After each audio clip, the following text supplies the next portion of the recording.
we're learning a little bit more about the FBI's raid on Mar-a-Lago and why it was that the Trump campaign wanted Raymond Dearie to be the special master, this guy that everyone seems to respect.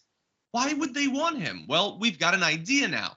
But first, I gotta go to this truth that Trump sent out, because Trump has returned to Mar-a-Lago finally, and he's not liking what he found there, saying, "Arrived in Florida last night and had a long and detailed chance to check out the scene of yet another government, in quotes, crime." You think it's a crime. Why'd you put it in quotes? I don't understand. "The FBI's raid and break into my home, Mar-a-Lago. I guess they don't think there's a Fourth Amendment anymore, and to them, there isn't. In any event, after what they have done, the place will never be the same. It was ransacked and in far different condition than the way I left it."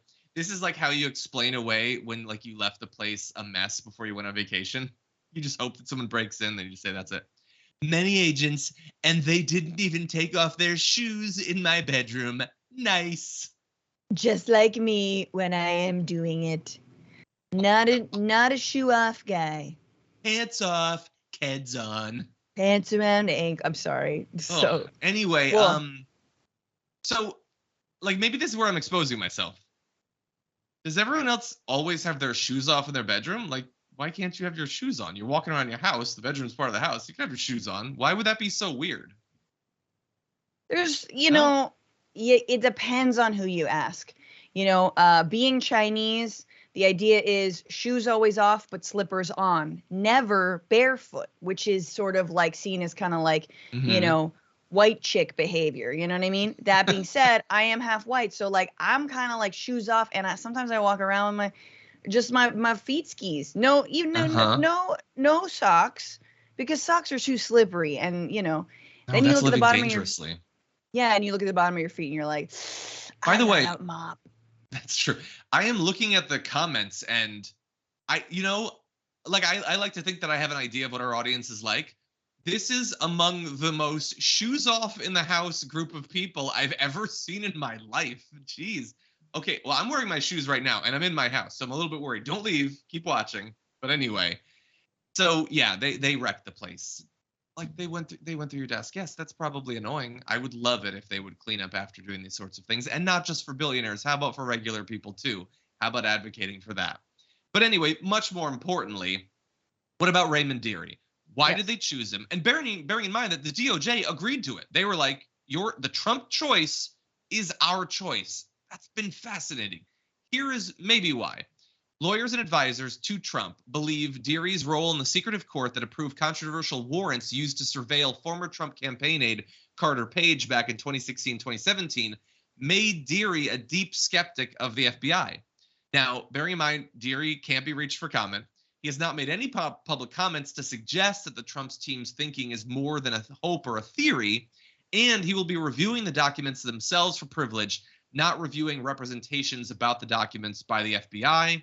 A representative for the U.S. District Court for Eastern District of New York, which is where Dearie served, didn't respond to questions about his views on the FBI.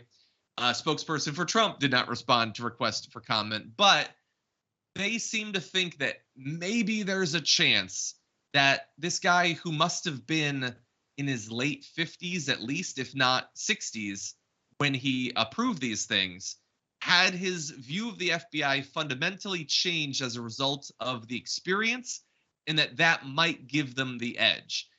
Maybe that's what they believe. Maybe they're right. Maybe they're wrong. Or maybe, if they need to choose someone that the DOJ is going to support, this is the best edge they're going to get. I don't know. What do you think, Francesca? I mean, it's bizarre, right? It's basically like, this guy was sort of a career, admin person at like working with FISA, right? These courts, and was like, yeah, it's all good if we're going after like activists or civilians and whatever. But Carter Page, like he was a Trumper and was like, I take great offense, so. And I think that, look, they were there for 4 years. If there were Trumpers within these institutions that they hadn't actually put in themselves, they identified them, they elevated them, they put the folks who were not loyalists, in the basement shift or whatever it was. So like, I assume that they know that he was a loyalist, that he is a Trumper, which is scary. And it is just funny to me that he was like, he's been working on this for 20 years. And the Carter Page, that guy's a man of honor, isn't he?